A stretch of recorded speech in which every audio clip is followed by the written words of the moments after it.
اللہ کے نام سے شروع کرتا ہوں جو بہت ہی مہرباں ہمیشہ رحم فرمانے والا ہے۔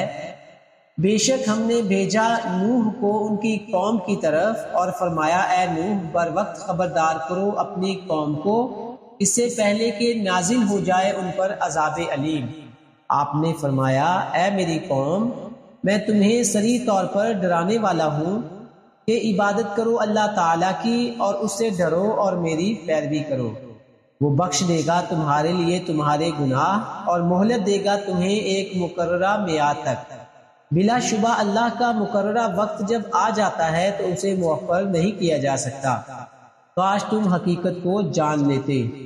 نوح نے عرض کی اے میرے رب میں نے دعوت دی اپنی قوم کو رات کے وقت اور دن کے وقت، لیکن میری دعوت کے باعث ان کے فرار و نفرت میں ہی اضافہ ہوا، اور جب بھی میں نے انہیں بلایا تاکہ تو ان کو بخش دے تو ہر بار انہوں نے اپنی انگلیاں اپنے کانوں میں ٹھونس لی اور اپنے اوپر لپیٹ لیے اپنے کپڑے اور اڑ گئے کفر پر اور پرلے درجے کے متکبر بن گئے۔ پھر بھی میں نے ان کو بلند آواز سے دعوت دی، پھر انہیں کھلے بندوں میں بھی سمجھایا اور چپکے چپکے بھی انہیں تلقین کی۔ پس میں نے کہا ابھی وقت ہے معافی مانگ لو اپنے رب سے، بے شک وہ بہت بخشنے والا ہے۔ وہ برسائے گا آسمان سے تم پر موسلا دھار بارش، اور وہ مدد فرمائے گا تمہاری اموال اور فرزندوں سے، اور بنا دے گا تمہارے لیے باغات اور بنا دے گا تمہارے لیے نہریں۔ تمہیں ہو کیا گیا ہے کہ تم پرواہ نہیں کرتے اللہ کے عظمت و جلال کی، حالانکہ اس نے تمہیں کئی مرحلوں سے گزار کر پیدا کیا ہے۔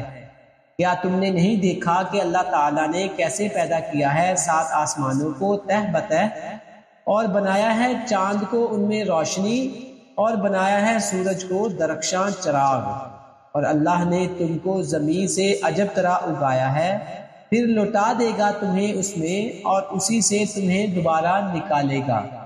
اور اللہ نے ہی زمین کو تمہارے لیے فرش کی طرح بچھا دیا ہے تاکہ تم اس کے کھلے راستوں میں چلو۔ نوح نے عرض کی اے میرے پروردگار انہوں نے میری نافرمانی کی اور اس کی پیروی کرتے رہے جس کو نہ بڑھایا اس کے مال اور اولاد نے بجز خسارہ کی، اور انہوں نے بڑے بڑے مکر و فریب کیے۔ اور رئیسوں نے کہا اے لوگو نوح کے کہنے پر ہرگز نہ چھوڑنا اپنے خداؤں کو، اور خاص طور پر ود اور سوا کو مت چھوڑنا، اور نہ یعوث یعوق اور نصر کو، اور انہوں نے گمراہ کر دیا بہت سے لوگوں کو۔ الہی تو بھی ان کی گمراہی میں اضافہ کر دے۔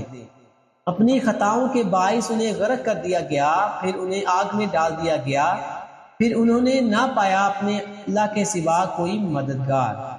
اور نوح نے عرض کی اے میرے رب نہ چھوڑ روئے زمین پر کافروں میں سے کسی کو بستا ہوا، اگر تو نے ان میں سے کسی کو چھوڑ دیا تو وہ گمراہ کر دیں گے تیرے بندوں کو، اور نہ جنیں گے مگر ایسی اولاد جو بڑی بدکار سخت ناشکر گزار ہوگی۔